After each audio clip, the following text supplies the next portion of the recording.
প্রত্যয় স্কিমে যখন প্রজ্ঞাপন জারি হয় 13 মার্চ, সেদিন থেকেই মূলত শিক্ষকরা এটাকে প্রত্যাখ্যান করে একের পর এক নানা প্রতিবাদ কর্মসূচি দিয়েছিল। আমাদের অবশ্য ভাবনা ছিল যে আমাদের এত দূর যেতে হবে না, কারণ মাননীয় প্রধানমন্ত্রী যে উদ্দেশ্যে এই সার্বজনীন পেনশন ব্যবস্থা চালু করেছেন, ওনারা যদি আজকের একেবারে সর্বশেষ আজকের বক্তব্যটি আমি আপনারা এখানে বসেই দেখছিলাম RTVতেই, সেইটিকেও ধরি, তাহলে এই যাদের পেনশন আছে তাদের পেনশন ব্যবস্থা আনার কোনো সুযোগ নেই। উনি বলেছেন যে এটি করা হয়েছে যাতে কেউ বঞ্চিত না থাকে। সুতরাং এই যে আমরা যারা পেনশনে ছিলাম ঢাকা বিশ্ববিদ্যালয় এবং যেভাবে প্রত্যয় স্কিমটি আনা হয়েছে, তাতে যারা 1 জুলাই থেকে এই যোগদান করবে কাজে এই নানা পদে, তারা কিন্তু তাদেরকে বঞ্চিত করা হবে। এবং প্রত্যয় স্কিমটি আমি স্টাডি করে দেখেছি, একটা হলো মন্ত্রীর কথাটা যদি এক বাক্যে আমি বলি, তাহলে এটা আমি আগেও বলেছি ওই দিনও, যে যেহেতু উনি মন্ত্রী, এটা হলো ক্ষমতার দেমাগের কথা। একটি যুক্তিও নাই যাদের পেনশন আছে ঢাকা বিশ্ববিদ্যালয় সহ বিশ্ববিদ্যালয়ের শিক্ষকদের এর ভিতরে আনার একটিও যুক্তি নাই। এবং যে কাঠামোতে এটিকে নিয়ে আসা হয়েছে, দুটো জিনিস আমি আলোচনা করতে পারি।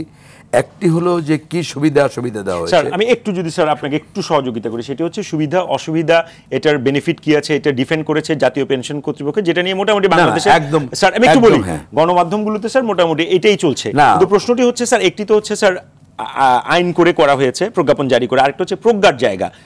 আমরা যারা বিশ্ববিদ্যালয়ে শিক্ষকতা করছি, আমি নিজেও একই ঢাকা বিশ্ববিদ্যালয়ে শিক্ষকতার প্রেক্ষিত থেকে যেটা আমাদের মনে হয়েছে, সেই প্রজ্ঞার জায়গাটা কি স্যার আমরা সরকারের পক্ষ থেকে দেখতে পাচ্ছি?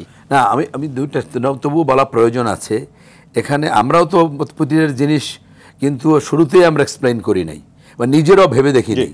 যদি আমি একেবারে গোড়ায় আসি, এই প্রজ্ঞাপনটা যে জারি হয়েছে, প্রত্যয় যেভাবে জারি করা হয়েছে, এটি সম্পূর্ণভাবে সংবিধান বিরোধী।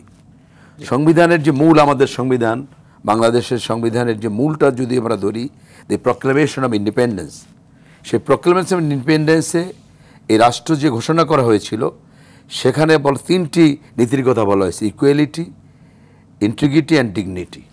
এটা ইকুয়ালিটির পরিপন্থী। এবং আমাদের সংবিধানের 2য় ভাগে রাষ্ট্র পরিচালনার মূলনীতি এবং মৌলিক অধিকার 3য় ভাগের, তার সাথে এটি সাংঘর্ষিক। কারণ আপনি দেখেন যে আমি বা আমরা সকলেই আগের পেনশন পাবো। আমরা 1 জুলাই যে যোগ দেবে, 30 জুন যে যোগ দেবে, সে সব পাবে। 1 জুলাই যে যোগদান করবে তার পেনশন বাতিল করা হয়েছে, তাকে বেসরকারিভাবে একটি, এবং সেখানে কোনো সুবিধাই দেওয়া হয় নাই। সেটা আমি এক্সপ্লেইন করতে পারবো যে সেখানে কি দেওয়া হয়েছে। কিন্তু স্যার এই যে একটা বৈষম্য, একই জায়গায় আপনি কাজ করবেন, আপনি একদিন আগে যোগদান করেছেন, আপনার হবে একরকম, আর একদিন পরে যোগদান করা, এটি সংবিধানের সমতা নীতির পুরো পরিপন্থী। আর মেধার জায়গায় যদি বলেন, সেটি হলো আরেকটা জায়গা।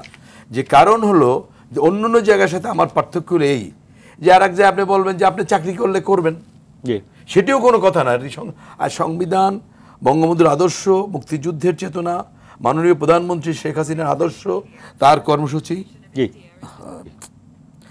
কর্মসূচি, তার নির্বাচনী ম্যানিফেস্টো, তার প্রত্যেকটার সাথে এটি সাংঘর্ষিক। আপনি এটা বলতেই পারেন না ইভেন মানে অন্য জায়গায়ও, যে আপনি কাইলে এই কন্ডিশনের চাকরিতে আসলে আসেন, না আসলে না আসেন, এটা কোনো কথা না।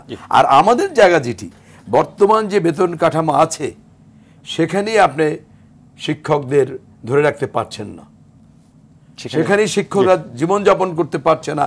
ন্যূনতম যে বিষয়টি নেই, বিশেষ করে যারা লেকচারার, যাদের উপরে এই খড়গুটি এখানে পড়েছে, এটা হলো মরার উপরে খড়ার গা। বর্তমান বেতনই আমি অনেককে চিনি, আমার যারা বিভাগের ছাত্ররা যোগদান করেছে ইনস্টিটিউটে, তারা প্রত্যেকের ওয়াইফ হলো গ্রামের বাড়ি। কারণ ওয়াইফকে ঢাকায় রেখে বাসা ভাড়া দিয়ে চলতে পারছে না, সেখানে আপনি কিভাবে করবেন? আর যদি এটি করা হয়, তাহলে স্যার এই কথাগুলো তো আমরা বলছি, কিন্তু স্যার সমাধানটা কোন পথে? সমাধানটি এটি বাতিল করতে হবে, সেটি একেবারে সাধারণ। আমাদের কিন্তু আমরা স্যার সরকারের যে মুভমেন্ট দেখছি বা যে অ্যাপ্রোচটা দেখছি, সেটা তো স্যার খুব অনর। না, কোনো অনর আই ডোন্ট বিলিভ। এখানে আমরা স্যার এটা নিয়ে আপনার কাছে, তবে এটা বিস্ময়ের ঘটনা, যেটি কিন্তু এটা নজিরবিহীন ঘটনা, যে দেশের একযোগে সকল পাবলিক বিশ্ববিদ্যালয় শাটডাউন, নট কর্মবিরতি, একেবারে শাটডাউন দেন। আজকের বঙ্গবন্ধু মেডিকেল বিশ্ববিদ্যালয়ে কোনো শিক্ষক সমিতি নাই।